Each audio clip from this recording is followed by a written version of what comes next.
Good morning, Fellowship Hi-Crest. It's good to be with you today on Jumpstart for Wednesday, December 1st. Today we're going to be looking at John chapter 18, verses 1 through 18.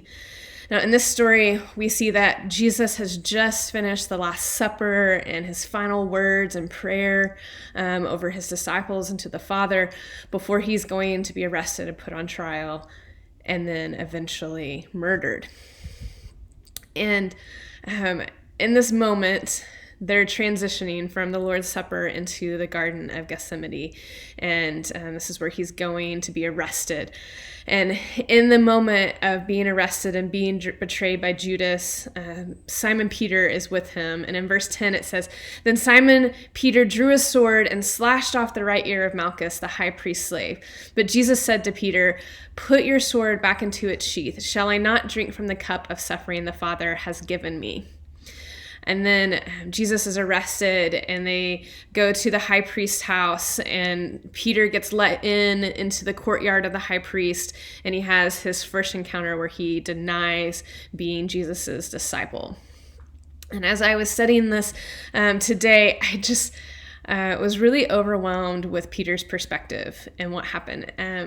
In a moment, he has all of this zeal for God and is striking out to do what he thinks is God's will. But zeal without knowledge is dangerous. But let me ask, how did Peter not know? Like, Jesus has been telling his disciples over and over again, I'm going to die, I'm going to suffer, these things are going to happen. And Peter had been hearing them, but he hadn't been listening to them.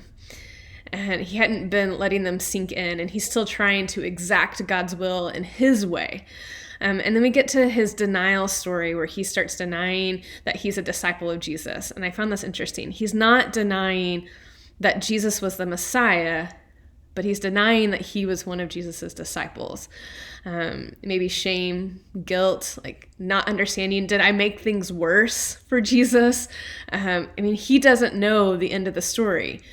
And in this moment, he's trying to figure it out. And I feel like there's some shame here in that moment. And I think that we do that to ourselves too. We say, God, I know your will and I'm going to do it. And then maybe we haven't quite listened well and we haven't quite sat with him long enough. And in the moment, we end up hurting someone that we care deeply about. And we shrink back in ourselves and say, man, maybe this thing isn't for me. Like, maybe I'm not good enough to do this, and I'm not good enough to be a part of what God's calling me to.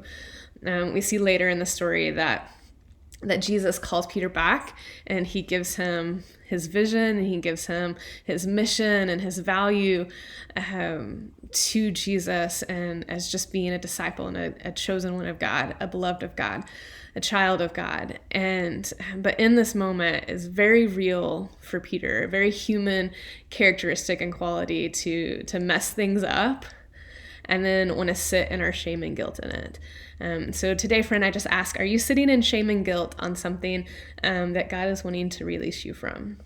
That's God's wanting to forgive you, and that he's wanting you to live fully on the other side for him and for his glory. Thanks for joining us today. Continue to power up, pour in, and spill out. We'll see you on Friday on Jumpstart.